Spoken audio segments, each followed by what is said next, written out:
Election commission of Pakistan मकानी चूंडू मुनक़द न कराइण जो ज़िम्मेवार हुकूमत खे करार ॾेई छॾियो। मकानी चूंडनि जे अल्तवा बाबति केस में इलेक्शन कमीशन तरफ़ां इस्लामाबाद हाई कोर्ट में लिखत में जवाब जमा करायो वियो आहे, जंहिंमें चयो वियो आहे त मकानी चूंडनि जो वक़्त ते न थियण जी ज़िम्मेवार सूबाई ऐं मरकज़ी हुकूमतूं आहिनि। इलेक्शन कमीशन अदालत में जमा करायल जवाब में चूंडू वेझो अचण खां अॻु कानून में तब्दीली न करण ऐं आइन जे आर्टिकल 140 ए चूंड एक्ट 219 में तरमीम जी तजवीज़ ॾींदे चयो आहे त मकानी चूंडू कराइण बाबति आइनी ज़िम्मेवारी पूरी करण लाइ संजीदा आहे। जवाब में मौक़ुफ़ अख़्तियार कयो वियो आहे त इलेक्शन कमीशन वक़्त ते मकानी चूंडू कराइण जो हुकुम ॾिनो, जंहिंखे हाई कोर्ट कालदम करार ॾेई छॾियो।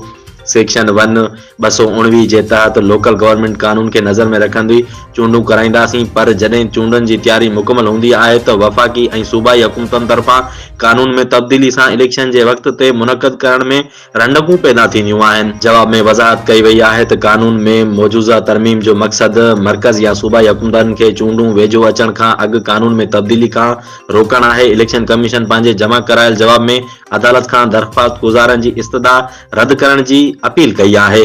गुज़िरियल ॾींहुं थींदड़ ॿुधणी में ॾिनल हुकुम ते अमल बाबति इलेक्शन कमीशन अदालत खे ॿुधायो त कानून वारी विज़ारत 4 महीननि में मकानी चूंडू मुनक़द करण ते राज़पो ॾेखारियो आहे, पर घरू विज़ारत वफ़ाक़ी हुकूमत खां मुशावरत जे लाइ वक़्तु तलब कयो आहे।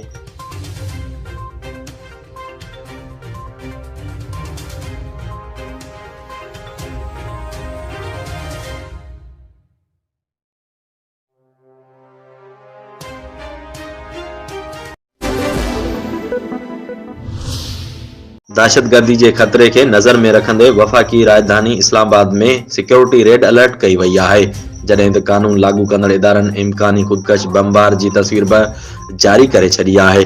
ज़रीअनि मूजिब कानून लागू कंदड़ इदारनि खे इंटेलिजेंस ज़रियनि खां इतला मिली आहे त इम्कानी दहशतगर्द ज़ाकिर खान वल्द लाइक, जंहिंजो तालुक़ ख़ैबर पख्तूनख्वा सां आहे, दहशतगर्दी जे लाइ वफ़ाक़ी राजधानी इस्लामाबाद में दाख़िल थियण जी कोशिश कंदो। कानून लागू कंदड़ इदारनि इम्कानी दहशतगर्दी जे इम्कान खे नज़र में रखंदे पुलिस खे रिपोर्ट ॾेई छॾी आहे, जंहिंखां पोइ इस्लामाबाद में सिक्योरिटी रेड अलर्ट करे हिफ़ाज़ती क़दम सख़्त कया विया आहिनि। पुलिस मूजिब इस्लामाबाद जे सिक्योरिटी खे नज़र में रखंदे मुख़्तलिफ़ हंधनि ते चेकिंग शुरू कई वई आहे, जंहिं सबबि अवाम खे ऑफिसनि ऐं कारोबारी हंधनि ताईं पहुचण में देर थी सघे थी। शहरियुनि खे मशवरो ॾिनो वियो आहे त दहशतगर्दी जे इम्कान खे नज़र में रखंदे सिक्योरिटी जी सख़्त क़दमनि सबबि ऑफिस या कारोबारी हंधनि ते वञण जे लाइ 15 खां 20 मिंट अॻु निकिरनि। पुलिस तरफ़ां जारी कयल बयान में चयो वियो आहे त सख़्त चेकिंग अवाम जी जान ऐं माल जे तहफ़ुज़ लाइ कई पई वञे, जंहिं ते ज़हमत लाइ मौज़रत ख़वां आहियूं। पुलिस तरफ़ां शहरियुनि खे अपील कई वई आहे त चेकिंग दौरान एहलकारनि सां ताउन कयो वञे ऐं कंहिं बि सरगर्मी खे ॾिसंदे ई फौरी तौर ते वनफाए ते इतला ॾिनी वञे। यादि रहे त गुज़िरियल जुमे ते बि वफ़ाक़ी राजधानी इस्लामाबाद जे इलाइक़े I-10 में पुलिस तरफ़ां चेकिंग दौरान हिकु गाॾी ज़रिए खुदकश धमाको थियो हो।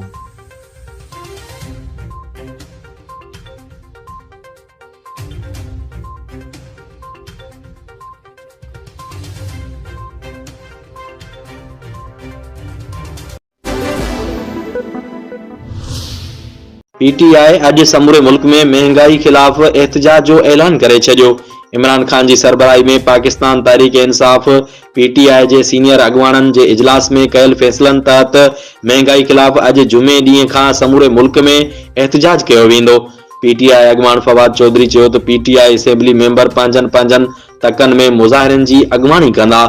यादि रहे त ज़मान पार्क लाहौर में इमरान खान जी सदारत हेठि सीनियर पार्टी अॻवाननि जे इजलास में फ़ैसिलो कयो वियो हो त PTI जुमे खां एहतजाजी तहरीक ॿीहर शुरू कंदी। इजलास खां पोइ सहाफ़ियुनि सां ॻाल्हियूं कंदे PTI अॻवाननि चयो त मुल्क में वधंदड़ महंगाई खां पोइ गैस ऐं बिजली जी लोड शेडिंग आसमान सां ॻाल्हियूं करे रही आहे। खाधे पीते वारनि शयुनि जी क़ीमतनि में वाध खिलाफ़ तहरीक इंसाफ जुमे खां समूरे मुल्क में एहतजाज जी शुरूआत करे रही आहे।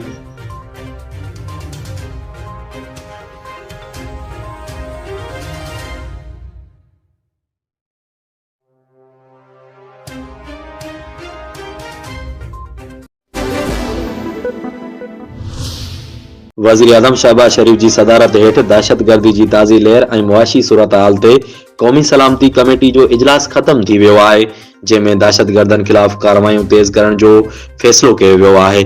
वज़ीर आज़म जी सदारत हेठि क़ौमी सलामती कमेटी इजलास में वफ़ाक़ी वज़ीरनि सिविल ऐं अस्करी क़यादत शिरकत कई ऐं मुल्क में दहशतगर्दी जे मुकमल ख़ात्मे लाइ खयल क़दमनि ते गौर कयो वियो।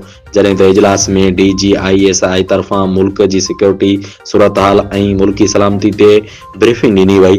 अस्करी ऐं सिविल क़यादत मुल्क में थींदड़ ताज़नि दहशतगर्दी जे वाक़िअनि जी सख़्त लफ़्ज़नि में मज़म्मत कंदे दहशतगर्दी जे वाक़िअनि जा सबब ऐं मुलविस अंसरनि खे सख़्तीअ सां मुंहुं ॾियण जो इज़हार कयो। इजलास में नेशनल एक्शन प्लान ते अमल मुयसर बणाइण ते बि गौर थियो ऐं पाकिस्तान ऐं अफ़गानिस्तान बॉर्डर जी सूरतहाल ऐं ताज़ी वाक़िअनि जो बि जाइज़ो वरितो वियो। इजलास खे पाबंदी मढ़ियल TTP सां ॻाल्हियुनि जी मौजूदा सूरतहाल, माज़ी जे मुआहदनि ते कयल अमल ते बि ब्रीफिंग ॾिनी वई। जॾहिं त बलूचिस्तान ऐं KPK में दहशतगर्दीअ जे वाक़िअनि में वाध जा सबब बि गौर हेठि आया। ज़रीन मूजिब सलामती कमेटी इजलास में शिरकत कंदड़नि दहशतगर्दनि ख़िलाफ़ कार्रवाइयूं तेज़ करण ते इतफ़ाक़ कयो ऐं चयो त मुश्किलनि सां हासिल अमन कंहिंखे बि ख़राब करण जी इजाज़त न ॾींदासीं।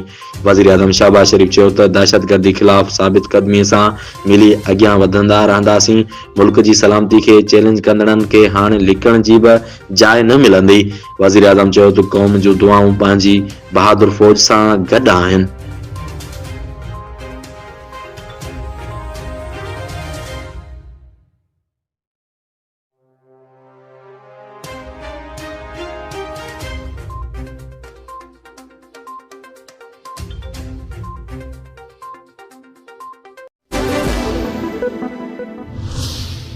डेरा इस्माइल खान जी पुलिस चौकी मथां दहशतगर्दनि जो हमलो, जंहिंमें फायरिंग सबबि 4 एहलकार ज़ख़्मी थी पिया। डेरा इस्माइल खान जे इलाइक़े नकवाड़ा में क़ाइम पुलिस चौकी ते दहशतगर्दनि हमलो करे ॾिनो। दहशतगर्दनि जे हमले में रॉकेट लॉन्चर्स ऐं दस्ती बमनि समेत जदीद हथियारनि जो इस्तेमाल कयो वियो। DPO शोएब खान मूजिब दहशतगर्दनि चेक पोस्ट मथां 17 खां वधीक रॉकेट लॉन्चर्स फायर कया ऐं जदीद हथियारनि सां फायरिंग कई, जंहिंजे नतीजे में 4 पुलिस एहलकार ज़ख़्मी थी पिया। पुलिस जी जवाबी कार्रवाई में दहशतगर्द फरार थियण में कामयाब थी विया। वाक़े जी इतला मिलंदे ई DPO शोएब खान ऐं DSP सदर हाफ़िज़ अदनान पंहिंजे स्क्वाड सां गॾु वक़्त ते पहुची दहशतगर्दनि खे मुंहुं तोड़ जवाब ॾिनो। जॾहिं त दहशतगर्दनि जे ज़ख़्मी ऐं मारिजी वञण जूं रिपोर्टूं बि अची रहियूं आहिनि, जिन खे संदन साथी पाण सां गॾु खणी विया आहिनि। दहशतगर्दनि चौकी ते कब्ज़ो करण जी वॾी तबाही मचाइण चाहे थी, जंहिंखे नाकाम बणायो वियो। DPO मूजिब वाक़े जी इतला मिलंदे ई पुलिस, सिक्योरिटी फोर्सिस ऐं FC जी ॻरी नफ़री वाक़े वारे हंधि पहुची वई आहे, जंहिं इलाइक़े खे घेरे में वठी सर्च ऑपरेशन शुरू करे छॾियो आहे, जॾहिं त ज़ख़्मी एहलकारनि खे अस्पताल मुंतक़िल कयो वियो आहे।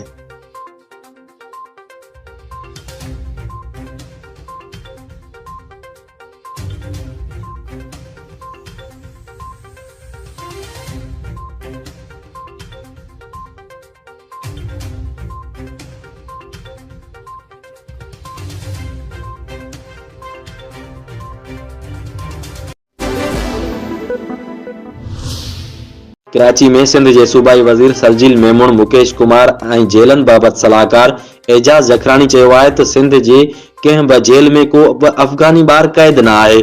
सोशल मीडिया ते वायरल थियल तस्वीर लांडी जेल जी न आहे। कराची में प्रेस कॉन्फ्रेंस दौरान सरजील मेमून चयो त सिंध जे जेलनि में 129 अफ़गान औरतूं कैद आहिनि। उन्हनि औरतुनि सां संदन 178 ॿार बि मौजूद आहिनि। उन्हनि ॿारनि खे कैद नथो चई सघिजे। उन्हनि चयो त जेलनि में कैद अफ़गान औरतूं गैर कानूनी तौर सिंध में तरसियल हुयूं। गैर कानूनी तौर मुल्क में तरसियल अफ़गानियुनि समेत समूरनि परॾेही खे डिपोर्ट करण लाइ क्रैकडाउन जारी आहे। एजाज़ जखरानी चयो त सिंध जे जेलनि जी हालत बहितर आहे। कैदियुनि खे खाधे पीते समेत समूरियूं सहूलियतूं मिलियल आहिनि।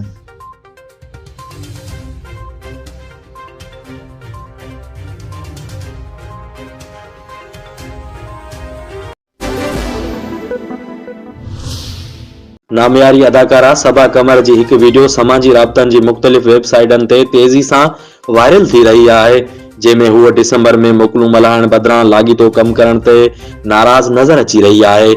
अदाकारा वीडियो में मासूमाणे अंदाज़ में चयो त मूंखे घर यादि अची रहियो आहे, मूंखे घर वञिणो आहे, थकिजी पई आहियां, घणो वक़्तु गुज़री चुको आहे, हाणे मूंखे घर वञिणो आहे।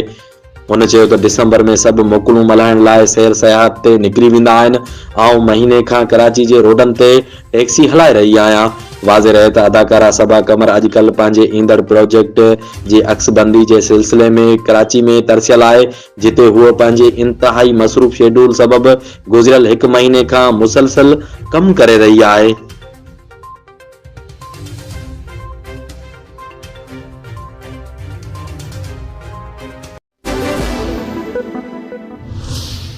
खैबर पख्तूनख्वा हुकूमत जे तर्जुमान सूबे जे गवर्नर हाजी गुलाम अली खे गवर्नर हाउस में बंद करण जी धमकी ॾेई छॾी।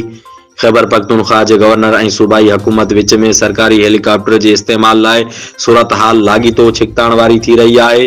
केपीके जे वॾे वज़ीर खे हेलीकॉप्टर ॾियण खां इनकार खां पोइ केपीके जे गवर्नर हाजी गुलाम अली गवर्नर हाउस में हेलीकॉप्टर जी लैंडिंग रोकण जो ऐलान कयो आहे। गवर्नर हाजी गुलाम अली चयो आहे त जेकॾहिं मां हेलीकॉप्टर जो इस्तेमाल नथो करे सघां त लैंडिंग बि करण न ॾींदुसि। वॾे वज़ीर सरकारी हेलीकॉप्टर खे ज़ाती हेलीकॉप्टर बणाए छॾियो आहे। उहो पंहिंजी ज़ाती हेलीकॉप्टर खे लाहिण जे लाइ पंहिंजे घर में बंदोबस्त करे। अहिड़े जवाब खां पोइ सूबाई हुकूमत जे तर्जुमान बैरिस्टर सैफ धमकी ॾिनी आहे त गवर्नर हाउस जे ॿाहिरां तालो लॻाए गवर्नर हाजी गुलाम अली खे अंदर बंदि करे छॾींदासीं।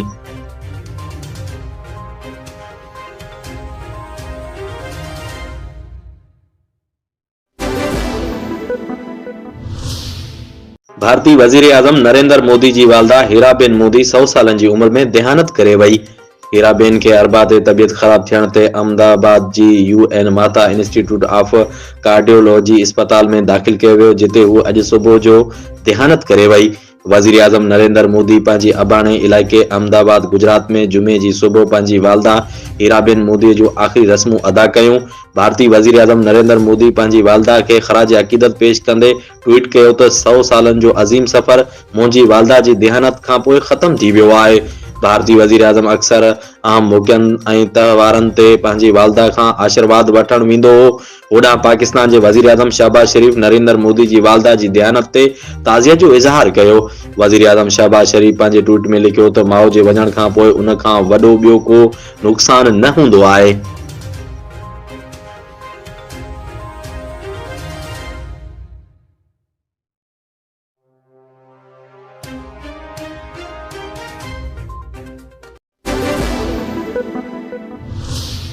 कोडिजी में मुसलसल 4 महीननि खां पाणी न हुजण ख़िलाफ़ महला ॾितल शाह जे रहवासियुनि जो इंतज़ामिया ख़िलाफ़ एहतिजाज। 4 महीननि ताईं पब्लिक हेल्थ जी नाअहल इंतज़ामिया सादात महला वाटर सप्लाई बहाल न करे सघी पाणी भरियूं या मज़दूरी करियूं। सैयद ॾिनल शाह जी अॻवानी में पंजल मीरजत नवीद जोणीजो सुल्तान ख़ासकेली मुजाहिद मीरजत ऐं ॿियनि एहतिजाज कंदे चयो त तक जे चूंडियल नुमाइंदनि मां मायूस थी असां CM सिंध ऐं ॿियनि वसवारनि खां अपील था करियूं त असांखे तारीख़ी शहर कोडिजी सादात महला वाटर सप्लाई जी बहाली लाइ फौरी क़दम खणी पाणी जी फ़राहमी बहाल कई वञे।